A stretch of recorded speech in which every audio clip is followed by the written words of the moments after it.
జనవరి 26వ నుంచి కొత్త ration card ఇచ్చే ప్రక్రియకు సంబంధించి గ్రామాల్లో సర్వే జరుగుతూ ఉంది. ఈ సందర్భంగా తెలంగాణ ప్రజలందరికీ కొన్ని అంశాలను చెప్పేటువంటి ప్రయత్నం చేస్తా ఉన్నాం. పాతగా ఇప్పటికే 90 లక్షల రేషన్ కార్డులు ఉన్నాయి. 2,81,00,000 మందికి సంబంధించిన 90 లక్షల రేషన్ కార్డులు ఉన్నాయి. ఇప్పుడు వాటికి సంబంధించిన అంశం కానీ ప్రస్తావన కానీ ఈ కొత్త రేషన్ కార్డు పంపిణీలో లేదు.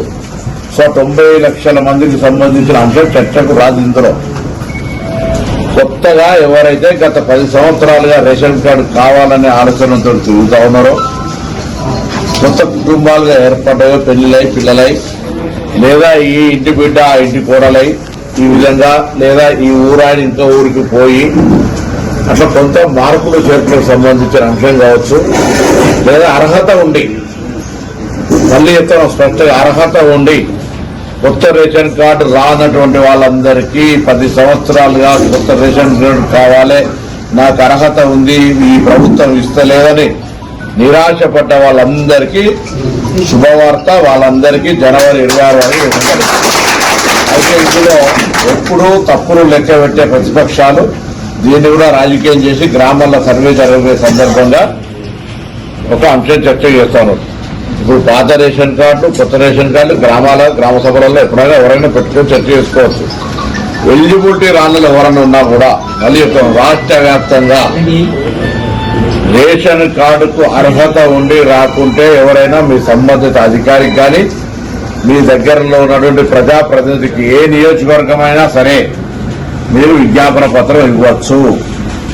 దయచేసి అనవసరంగా ఎక్కడైనా పొరపాటున ప్రతిపక్షాలు రెచ్చగొడితే దయచేసి దానికి సంబంధించి ఎవరు కూడా అటువంటి రెచ్చిపోయే తప్పుడు సమాచారాన్ని స్వీకరించద్దని కోరుతాను.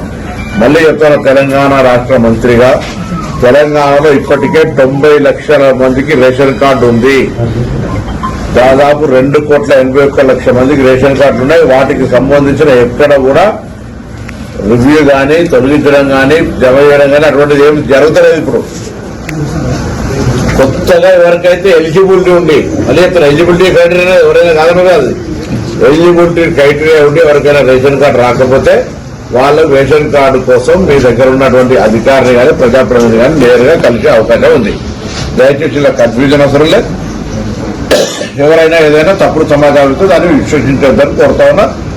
అర్హులైన వాళ్ళందరికీ గత 10 సంవత్సరాలుగా వెయిట్ చేస్తున్న వాళ్లకు తెల్ల రేషన్ కార్డులు ఇవ్వబడతాయి.